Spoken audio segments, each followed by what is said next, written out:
El momento más importante de la historia del heavy metal no ocurrió con un escenario ante miles de personas. Ocurrió en una fábrica gris un martes por la tarde entre sangre y gritos. Si esa máquina no hubiera bajado ese día, tú y yo no estaríamos aquí hablando de música. Birmingham, 1965, una ciudad de acero. Un joven Tony Iommi de solo 17 años tenía un sueño: escapar de la fábrica y vivir de su guitarra. Era un prodigio, puesto que tocaba rápido, tocaba blues, tocaba como Los Ángeles. De hecho, ese era su último día de trabajo.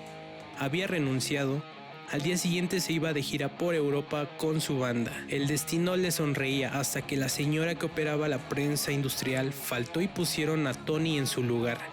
Fue un segundo de distracción. La prensa de toneladas de peso bajó y en un instante, crack. Tony jaló su mano por instinto, pero la máquina se quedó con las puntas de sus dedos medio y anular de la mano derecha, la mano con la que hacía los acordes. Sangre, hueso y silencio. Los médicos fueron brutales, puesto que le dijeron: hijo, olvídate de la guitarra, nunca volverás a tocar, búscate otro trabajo.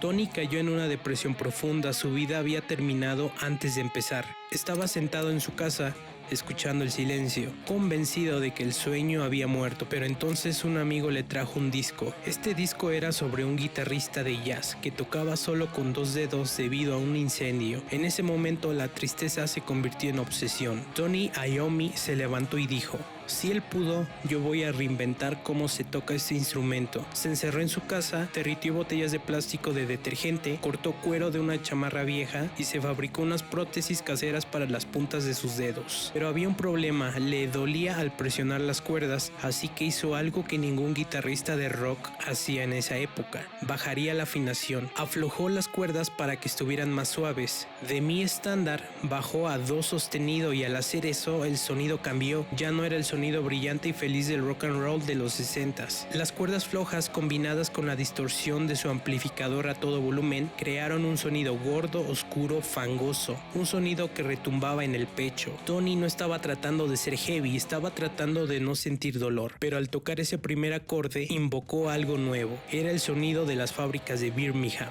era el sonido del accidente, del dolor físico convertido en audio, y ese sonido se llamó heavy metal.